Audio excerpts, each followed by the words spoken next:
আচ্ছা, তোমরা কি বাল্ব লাগানোর পর বাক্সটা ফেলে দাও? না ফেলে চলো এই বক্সটা দিয়ে একটা পেনদানি বানাই। প্রথমে বলে রাখি, বাক্সের ওপরে ঢাকনাটা কিন্তু তোমরা বাদ দিয়ে দিও। এরপর আইসক্রিম স্টিকগুলো আমি বক্সের চারিদিকে আটকে নেওয়ার জন্য আমি এখানে ইউজ করছি ফেভিগাম। তোমরা যে কোনো গ্লু ইউজ করতে পারো। তারপর আমি কালার করে নেব আমার ফেভারিট কালার পিঙ্ক দিয়ে।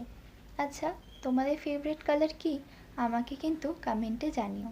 আর একটু সুন্দর করে তোলার জন্য আমি এখানে ইউজ করছি এয়ার ড্রাই ক্লেটা দিয়ে আমি ফ্লাওয়ার্সগুলোকে বানিয়ে নিয়েছি।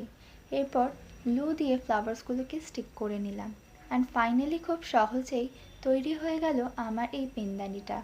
তোমাদের এই পেনদানিটা কেমন লাগলো আমাকে কিন্তু কমেন্টে জানাতে ভুলো না।